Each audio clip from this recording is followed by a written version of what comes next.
எல்லோருக்கும் வணக்கம். நான் உங்கள் டாக்டர் பிள்ளை. இன்றைக்கி நம்ம பார்க்க போகிறது ரொம்ப முக்கியமான விஷயங்க. என்னென்னு பார்த்தீங்கன்னா கொலஸ்ட்ரால் பார்த்தீங்கன்னா எப்போவுமே கெட்ட விஷயந்தான் இல்லையா? எல்டிஎல்னு சொல்கிறோம், லோ டென்சிட்டி லிப்பின்னு சொல்கிறோம், ட்ரைக்ளிசரின்னு சொல்கிறோம். இந்த மாதிரி பலவிதமான கொலஸ்ட்ரால் இருக்குங்க. கொலஸ்ட்ரால் நம்ம சாப்பிட்ற நான்வெஜ்லேருந்து நமக்கு உடம்புக்குள்ளே போகுது. இது போக நம்ம உடம்புக்கு அத்தியாவசியமான கொலஸ்ட்ரால் நம்ம செல்ஸே ப்ரொடியூஸ் பண்ணுது. அப்போ என்ன சொல்ல வரேன்னா, நம்மளுக்கு தேவையான கொலஸ்ட்ராலை நம்ம உடம்பே ப்ரொடியூஸ் பண்ணுது. எதுக்காக நம்ம தேவையில்லாத கொலஸ்ட்ராலை உள்ள தள்ளணும் இல்லையா? அப்போ நம்ம சாப்பிடக்கூடிய சாப்பாடை பார்த்து சாப்பிடணும். இதில் கெட்ட கொலஸ்ட்ரால் இருக்கா இல்லையா அப்படின்ட்டு. உங்களுக்கு கொலஸ்ட்ரால் அதிகமாக இருக்கா கம்மியாக இருக்கா எவ்வளவு இருக்குது அதை கமெண்ட் பாக்ஸில் போடுங்க, நான் ரிப்ளை பண்ணுறேன். இன்றைக்கி நான் சொல்ல போகிற ஒரு 5 விதமான உணவுகள் இருக்கு இல்லையா? இதில் 2 நல்ல விஷயம். ஒன்று பார்த்தீங்கன்னா இதில் கொலஸ்ட்ராலே கிடையாது. 2வது விஷயம் என்ன தெரியுமா? இதை நீங்கள் சாப்பிடும்போது ஏற்கனவே உங்கள் உடம்புல நிறைய கொலஸ்ட்ரால், முக்கியமாக அந்த இரத்த குழாய்களில் போய் அடைச்சிட்டு இருக்கக்கூடிய கொலஸ்ட்ராலை இது குறைக்குது. அப்போ இந்த உணவுகளை நம்ம சாப்பிட்டு தானே ஆகணும்.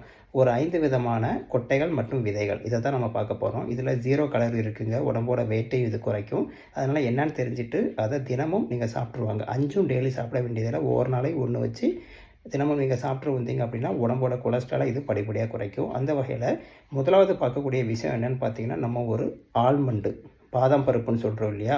முதல் நாள் நைட்டு தண்ணியில் ஊற வச்சு மறுநாள் பார்த்தீங்கன்னா தோலை நீக்கிட்டு நம்ம சாப்பிட்டோம் அப்படின்னா இதில் லோ கலரிஸ் நான் ஏற்கனவே சொன்ன மாதிரி நல்ல கொழுப்பு நிறைய இருக்குங்க. இந்த நல்ல கொழுப்பு அதிகமாக இருக்கும்போது கெட்ட கொழுப்பை இது தானாக குறைக்கும். அதனால் ஆல்மண்டு கொஞ்சம் காஸ்ட்லியாக இருந்தால் கூட கொஞ்சமாக வாங்கி வச்சு ஒரு 2 கூட நீங்கள் சாப்பிட்டு வந்தீங்கன்னா ரொம்ப நல்லது. கொலஸ்ட்ராலை குறைக்கிற விஷயத்தில் 2வது பார்க்கக்கூடிய என்னென்னு பார்த்தீங்கன்னா பிஸ்தாச்சியோ அப்படின்னு சொல்லக்கூடிய பிஸ்தா தாங்க. இதுவும் கொஞ்சம் காஸ்ட்லியானதான், அதனால் கொஞ்சமாக வாங்கி வச்சுட்டு சாப்பிட்ருவாங்க. முக்கியமாக குழந்தைகளுக்குலாம் நிறைய கொடுங்க. குழந்தை விஷயத்தில் காசு பணம் எதுவும் பார்க்க வேண்டாம். ஏன்னு பார்த்தீங்கன்னா நல்ல கொழுப்பு இதில் நிறைய இருக்குது. நான் சொன்ன மாதிரி இது கெட்ட கொலஸ்ட்ராலை குறைக்குது, உடம்போட வெயிட்டு இது குறைக்குதுங்க. இது போக மல்டி விட்டமின்ஸ் நிறைய இதில் அடங்கி இருக்குங்க. இன்றைக்கி பார்த்தீங்கன்னா பிஸ்தாச்சியோ ஐஸு, பிஸ்தாச்சியோ அது இதுன்னு சொல்லிட்டு எல்லாமே மார்க்கெட்டில் வருது இல்லையா? இதற்கு காரணம் பிஸ்தா ஒரு அருமையான மருந்து. 3வது பார்க்கக்கூடிய விஷயம் என்னென்னு பார்த்தீங்கன்னா சூரியகாந்தி விதை. சூரியகாந்தி ஆயிலெலாம் வருது, பார்த்துருக்கீங்களா? ஒரிஜினலாக சூரியகாந்தி ஆயிலாக இருந்தால் பிரச்சனை இல்லைங்க. ஆனால் இப்போ உள்ள விலைவாசியில் மலிவு விலைக்கு சூரியகாந்தி ஆயில் தருவாங்க. அப்பமே புரிஞ்சுக்கலாம் இது ஒரிஜினல் ஆயில்னான்ட்டு.